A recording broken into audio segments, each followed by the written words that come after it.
Bismillahirrahmanirrahim.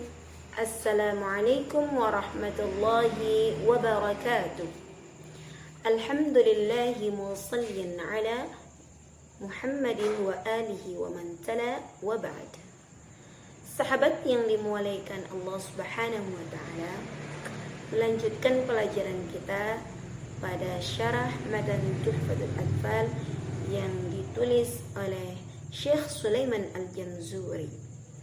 Setelah kita membahas bait sebelumnya tentang hukum nun sukun dan tanwin, maka kali ini kita akan masuk kepada bait berikutnya, hukum ketiga dari nun sukun dan tanwin. Beliau menuliskan di dalam matanya berbunyi وَالثَّالِثُ الْإِقْلَابُ عِنْدَ الْبَاءِ مِيمًا بِغُنَّةٍ مَعَ الْإِخْفَاءِ. Maksudnya adalah sebelum kita mempelajari makna dari bait tersebut, maka mari kita sama-sama untuk mengartikan kata demi kata dari bait yang tertera. Wathalitsul iqlabu. Hukum yang ketiga dari nun sukun dan tanwin itu adalah iqlab. Indal ba'i, yaitu ketika nun sukun atau tanwin itu bertemu dengan huruf ba. Indal ba'i. Miman bighunnatin, miman bighunnatin ma'al ikhfa'i. Kita ulangi sekali lagi. Wathalitsul iqlabu 'indal ba'i miman bighunnatin ma'al ikhfa'i. Hukum yang ketiga dari nun sukun dan tanwin itu adalah iqlab. Ketika nun sukun atau tanwin bertemu dengan huruf ba, miman bi ghunnatin, maka dibaca seperti suara huruf mim.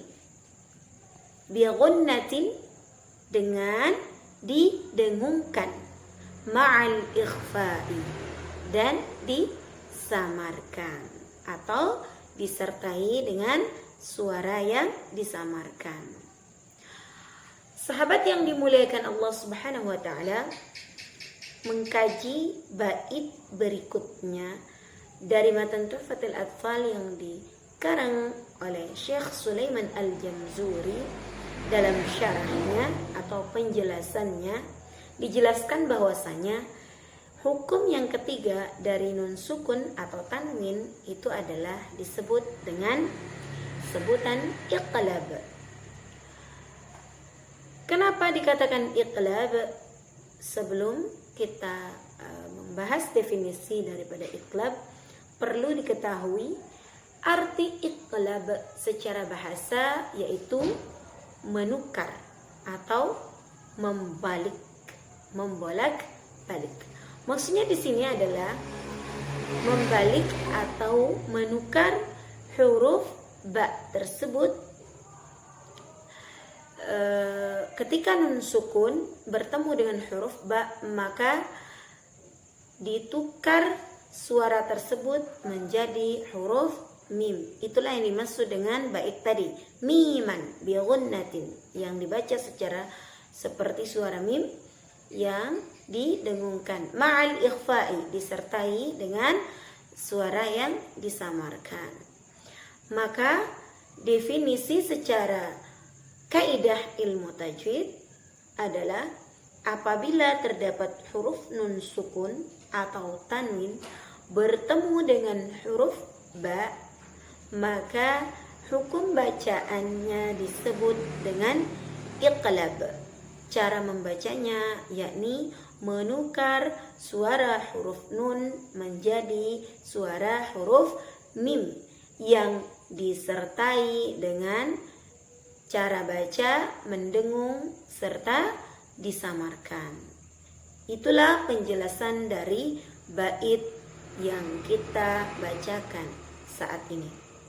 Sahabat yang dimuliakan Allah Subhanahu wa taala, mari kita memperhatikan contoh ketika terdapat nun sukun atau tanwin yang bertemu dengan huruf ba di dalam kosakata atau di dalam mushaf Al-Quran.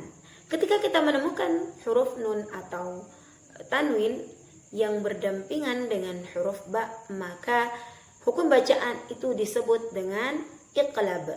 Cara membaca harus dengan didengungkan atau disertai dengan suara yang samar.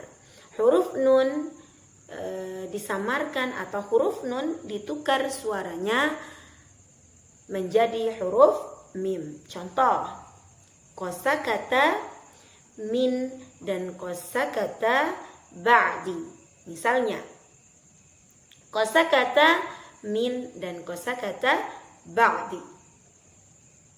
Pada dua kosakata ini, salah satu terdapat huruf nun sukun dan salah satu terdapat huruf ba. Cara membacanya yakni dengan cara iqlab tadi, menukar suara nun menjadi suara mim.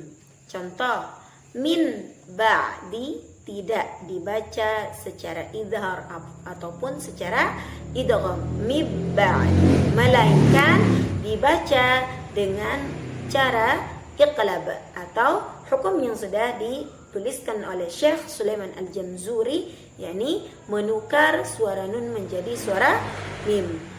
Min ba'di, min ba'di, tidak boleh dibaca min ba'di, tidak boleh dibaca secara idgham apalagi secara idhar, min ba'di. Maka hukum yang disebut dengan iqlab itu adalah membaca suara nun yang ketika bertemu dengan huruf ba menjadi suara mim. Itulah yang dimaksud dengan iqlab, menukar. Mim ba'di, atau contoh yang lain, kosakata man dengan kosakata ba'athana. Cara membacanya adalah man ba'athana, tidak boleh dibaca mabba'athana, tidak boleh juga dibaca man ba'athana. Cara membacanya yakni harus diiqlabkan. Man ba'athana, man ba'athana.